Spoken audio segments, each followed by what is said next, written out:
Hampstead Villas at DHA City Karachi offers premium living with seamless connectivity via Shara Bhutto.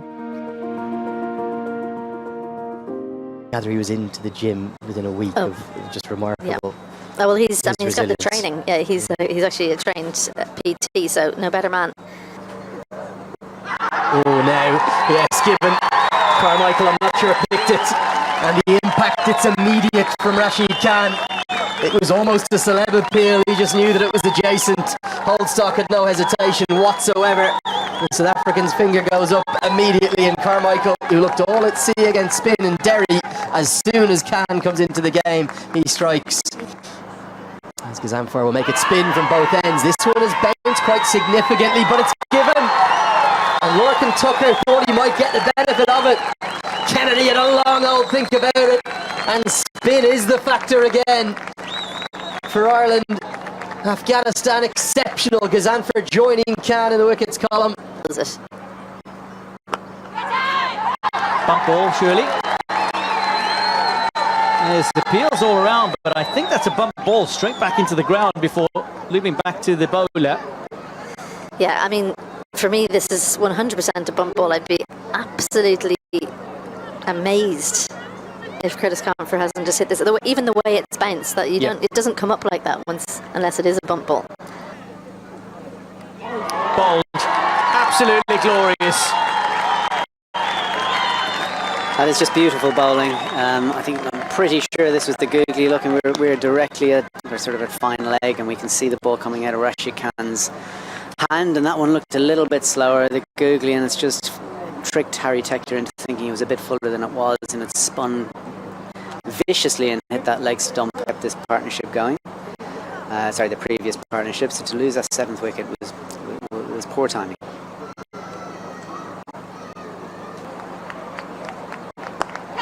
Floated, upish, gone. Khalitz chips one to mid-wicket, and that is the end of the last recognised batter for Ireland. The challenges for Ireland within the way in which this order and lineup is set up. I thought Ram Machak captained it so nicely, kind of. Well, Gavin Hoey says, take that. Both Fazal Karuki and you, Ed Joyce, too. I'm just going to have a go. I've seen off Rashid Khan. I've kind of done half my job. There's a good stroke from Munja, gets right on top of the bounce and will get good reward. This partnership just starting to prove a bit of a thorn in Afghanistan's side. Beautifully played, and it's a little too straight for the fielder to come around and cut off straight back over the bowler's head. Glorious stroke from Jai Mundra. World Cup match. Glorious shot, space there, and it'll go all the way to the boundary for 4. Oh, that's nicely played as well, just a little shorter, and Gavin Hoey quickly onto it, catches it for 4. Jai Mundra this time gets into the act with a pull shot. That's a long way forward of square, and there's a chance to get around to cut it off, but that is ultimately in vain. Jai Mundra pulls one for 4. Edged and taken, and it's going to end that partnership, and it will not break Angelo Matthews and Lasith Malinka's effort of 132 that came against Australia. We were just touching on. Mundra's played ever so well. Good bowling from Ahmedzai. He's deserved a second. Intentionally hides it away outside the off stump. Craig Young. And cleans him up. So as you so often see when one of the set batters go, so too does the other. Full and straight from Ahmedzai, and it's going to end Gavin Hoey's career best innings. He played ever so well. Don't really blame him for trying to escalate and advance things. And we've even got one little Afghan fan who sprinted onto the middle. He's only 6 or 7 years old, or not even, could be 4 or 5. But there he is. He just wants to go out and say hello to Rashid Khan. Nothing wrong with that. A tale of starts and very few going on. Hoey ending up being the innings' highest scorer. That will be a frustrating batting card for Gary Wilson to look at. You would think Afghanistan massive favourites at the halfway stage. For you with the ball, who stood out is? Gazanfar, like you mentioned, 3 for him, 3 as well for Khan, who was actually in some ways more entertaining. I think he tried a few more things today, but the seamers set it up as well at the top. They just banged away at a good length and took the game a little bit deeper for their spinners to have a good say in the middle. Does find the edge, just thickish though, and should run away, and does. So first runs for Afghanistan in the chase of 207. This one, though, is dangerous from the batter. He's got all of that. Absolutely hoisted for 6. That is magnificent and mammoth. And that might be 4 of them right there. Beautifully stroked through the offside to the boundary. First ball he faces goes for 4. That was a better looking line initially, but picked up very early by Gurbaz, who sends Mundra for his second 6 of the innings. That is a glorious stroke by contrast. It is enormous. Straight up, who's going to take it? It's a very comfortable catch for Andy Balbirnie, and Byron McDonough has his first international wicket. It's that of Ibrahim Zadran. 2 runs short of becoming only the 3rd fastest batter to 2,000 ODI runs. Gone for 12. Ireland have the breakthrough. Slightly shorter, and the left-hander locks onto it nicely. He'll get off the mark with the boundary 4. Makes Afghanistan. Sidiqullah Atal drives somewhat on the up, very flowingly. It's a beautiful bat swing. There's the left-hander, easy on the eye, and 4 from the moment it left the bat. Driven down the ground with that full straight bat again, just a fraction over pitched. The miss from Hoey throughout his 2 ODIs that we've seen him bowl in here in this series has been too full. Does go to that sweep shot you referred to, Ed, and gets it away effectively behind square. 4 more. Afghanistan continuing to impress. Batter these days too. Power-packed pull shots. It's not just through the offside that Atal that prospers off the seamers, as he's picked up and identified this length so swiftly. Oh, he's going to continue. He's taken on down the ground. Mark Adair is there, and he holds on, as he always does for Ireland. And Gavin Hoey, who gave Atal a working over and really challenged him again and again. Atal won the first round potentially with a couple of boundaries, but Sterling stuck with his strike bowler. And my oh my, how Gavin Hoey's deserved that wicket. An excellent catch too from Mark Adair. And Ireland have some life, some hope in this game. They have their 2nd wicket. And now Gurbaz cashes in, and what a way to go to 50. It'll come off 45 deliveries at his usual hypersonic rate at more than a run a ball.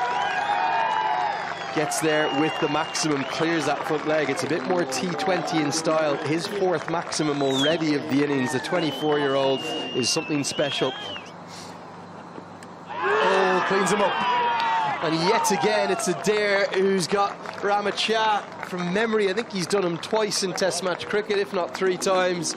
So that was a factor. It's jagged back in.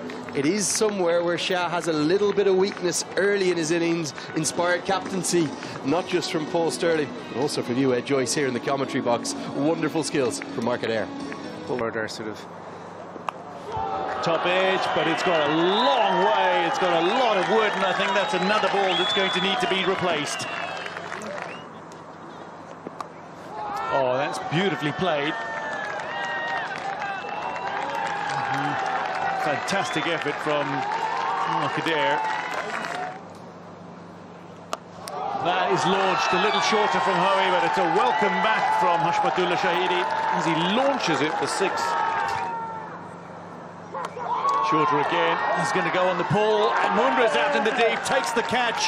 Hoey strikes. Hashmatullah Shahidi's gone for 22, just as he was looking to get going. The 4th Afghanistan wicket down. And Gavin Hoey strikes. 132 for 4 Afghanistan. Pace here. Good shot, straight down the ground, nobody back, and run away. He's really just picked his spot. That was more placement than anything else. And this one is chipped towards Mark Adair, who gets in quickly off the rope, and that's a 3rd wicket for Gavin Hoey. And Rahmanullah Gurbaz falls for 71. He's batted very nicely indeed, deserving perhaps of a little more, but he falls for 71. As Hoey finally dismisses a right-handed batter. This goes straight up. Has another wicket been handed over? Curtis Camphor nestles underneath it and holds on. Hoey's got 4. A little bit flatter through the air, a bit of extra bounce. And Darish Rasooli just couldn't resist the temptation of taking Hoey on. How big a wicket is that? Ireland, well, they're fighting for their lives thanks to one young all-rounder. It's Gavin Hoey. In the air and only just agonisingly for Ireland, up and over the head of Gavin Hoey at mid-on. Second innings. As this goes up into the air, Tector runs back, gets towards it and holds on. And yet again, it's Mark Adair who makes the impact. Ireland do have 7, and they still have hope in this contest that continues to ebb and flow beautifully. Balls. Looking to club it, gets enough on it. There's a little bit of a gap opening up, and the chase is certainly on, but it reaches the rope despite the valiant Carmichael attempt. Rashid Khan into the 20s. Afghanistan 190 for 7 now. Pulled away, and that's going to be 4. Just releases the pressure significantly for Afghanistan, and now only 7 to win. Oh, that's beautifully played. Switches to space behind Jai Mundra. Will he get around to cut it off? He can't. Afghanistan now 2 away from victory. This one is played in behind Khalid. They're going to scramble through for 2 here if it doesn't reach the boundary. And that will be it. Afghanistan win by 3 wickets to claim a 2-0 lead in the series, and it's Rashid Khan, so often the hero with the ball. He's produced the goods with bat in hand. He's 37 not out to guide Afghanistan to victory.